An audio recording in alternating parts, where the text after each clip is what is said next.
Yeah, my first set in the OR as a paid regular, I hung out with the comic Rick Ingram, and it was one night, it was a Tuesday night, it was going to be my first spot. Hey guy!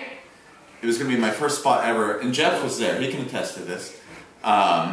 It was my first spot ever. It was one of these, back in the day, if you got 6 people, you could start a show. Mm-hmm. But if you didn't have 6 people, we would wait, and we would keep calling Mitzi. You remember that, Jeff? Yeah. And then finally, if 6 people showed up, Mitzi would be like, okay, start the show. But it was about 9:50, and it looked like there was going to be no show. So I got back with Jeff and Rick Ingram, and I smoked this weed, White Widow.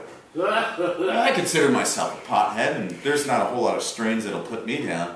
But I smoked this White Widow, and oh my God, this is one of those weeds that make you feel like you're going to get called into the principal's office, even though you're fucking 30. I mean, 23 at the time, but even still, I didn't know what age I was. And I smoked that stuff, and sure enough, the call comes in from Mitzi. Show's going, you're 6 people here. I get on stage, I open up the show, I can't connect with these guys at all. 6 guys, 6 old white dudes in the front audience, and they're giving me, don't quit your day job, you're awful, you're giving a eulogy right now. These are the things these men are saying to me. And here's how fucking stoned I am. Guess where they're from? Scottsdale, Arizona.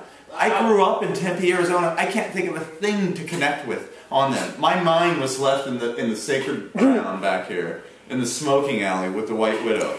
And to this day, there's only one strain of pot that will make me fear the OR, and that's the White Widow. I not only question myself as a comic, I question myself as a man after that night. That was such an embarrassing, that is the one weed that really makes you go, I am a guy standing on stage with a steel and plastic contraption in my hand, and there are strangers looking at me. I don't like this at all. And I never want to be that, as big as a pot as I am, I don't like to get that big before I go on stage. And that's, I kind of think what the OR does, and I think what pot does, is almost puts up this wall and inhibits you, where the OR is like, they're like wild dogs. You can't really see them, but they'll smell your fear.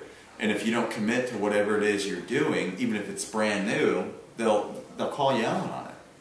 And I realize that is, do not sully your inhibition by smoking White Widow with Rick Ingram in the back of the Comedy Store.